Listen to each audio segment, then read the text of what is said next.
আমরা আগে কখনো দেখিনি হাসপাতালের মধ্যে গিয়ে আপনার এই সরকারি দলের সন্ত্রাসীরা তারা গিয়ে আপনার ছাত্রদেরকে আক্রমণ করবে, এটা আমরা কখনো চিন্তা করতে পারিনি। এমনকি পাকিস্তান আমলে, যার কথা তিনি বলেছেন যে পাকিস্তান আমলের হানাদার বাহিনীর কথা নাকি ছেলেরা ভুলে গেছে, আপনি তো সেটাকে ভুলে যেতে সাহায্য করছেন না, আপনি আরো সেটাকে নতুন করে মনে করে দিয়েছেন। কারণ পাকিস্তান সেনাবাহিনীর যে আক্রমণ ছিল তার থেকে আপনার কোন অংশে কম করেছেন?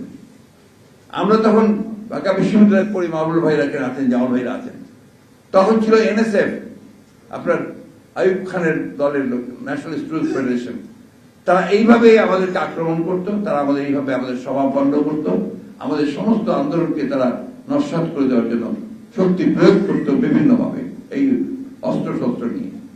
তো সেইখান থেকে আজকে আপনারা এর বাইরে তো যেতে পারেননি, আপনারা সেই পাকিস্তানিদের মতো একইভাবে সাধারণ ছাত্রদের যে ন্যায়সঙ্গত দাবি, যে যৌক্তিক দাবি, সেই দাবির আন্দোলনকে নস্যাৎ করে দেওয়ার জন্য আজকে আমরা তাদের উপরে অস্ত্র শস্ত্র হাতে নিয়ে আপনাদের সেই লেলিয়ে দেওয়া বাহিনীকে আপনারা লেলিয়ে দিয়েছেন এবং তারা আজকে তাদের উপরে অত্যাচার নির্যাতন করে, কি ভয়াবহ নির্যাতন, পৈশাচিক নির্যাতন করে তাদেরকে আপনারা আজকে দমন করার চেষ্টা করছেন। আজকে এই গতকালের যে ঘটনা, সেই ঘটনা থেকে বাংলাদেশের মানুষের কাছে তারা যে আহ্বান জানিয়েছেন আমাদের ছাত্ররা, এই আহ্বান আমি মনে করি যে অত্যন্ত সময়োচিত একটি আহ্বান, যৌক্তিক একটা আহ্বান।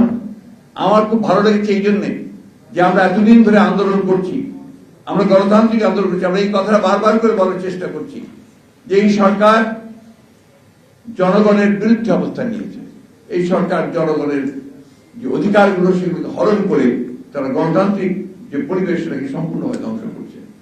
কিন্তু আজকে এতদিন ধরে আমরা দেখেছি যে সেখানে সাধারণ ছাত্রদের সেরকম কোনো আপনার তাদের পার্টিসিপেশন যেটা, সেটা আমরা দেখতে পাইনি।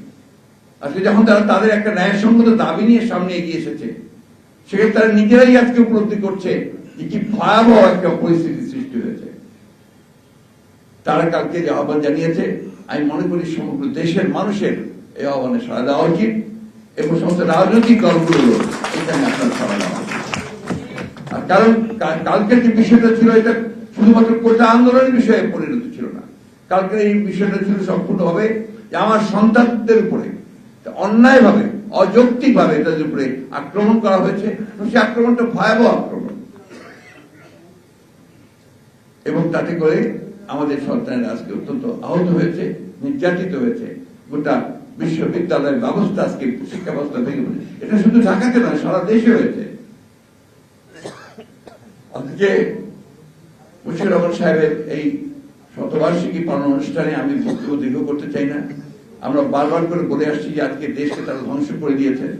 আপনারা দেখেছেন আজকে কথাটা উঠে এসছে যে প্রধানমন্ত্রীর একান্ত ব্যক্তিগত পিএ থেকে সহকারী বলা হয়, তার কাছেই 400 কোটি টাকা, তিনি নিজেই বলেছেন, অন্য কারো বলার দরকার হয়, 400 কোটি টাকার সম্পদ নাকি পাওয়া গেছে।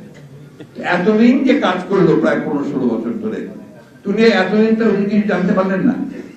এখন তিনি জানলেন, যে তার নিজেই বলছেন যে 400 কোটি টাকার সম্পদ নিয়ে গেছে, এবং তাই সে আবার চলেও গেছে। হ্যাঁ, এবং আমি শুনলাম সে চলেও গেছে দেশ।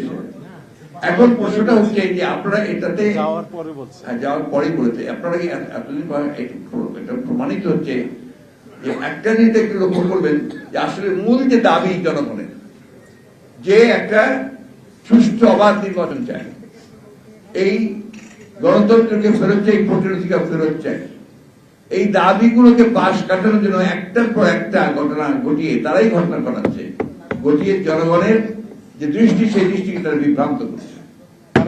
আজকে এই বিষয়গুলো আমাদের মাথার মধ্যে রেখে আমাদের যে মূল যে জনগণের যে সমস্যা, সেই সমস্যাটা হচ্ছে আমরা একটা সুষ্ঠু জবাবদিহিমূলক একটা সরকার চাই, একটা ব্যবস্থা চাই, যে ব্যবস্থার মধ্যে দিয়ে মানুষের কথা বলার অধিকার থাকবে, যারা ক্ষমতায় থাকবেন তাদেরকে জবাবদিহি করা হবে, তারা জবাবদিহিমূলক আপনার ব্যবস্থা থাকবে এবং সেখানে জনগণ তাদের কথা বলতে পারবে।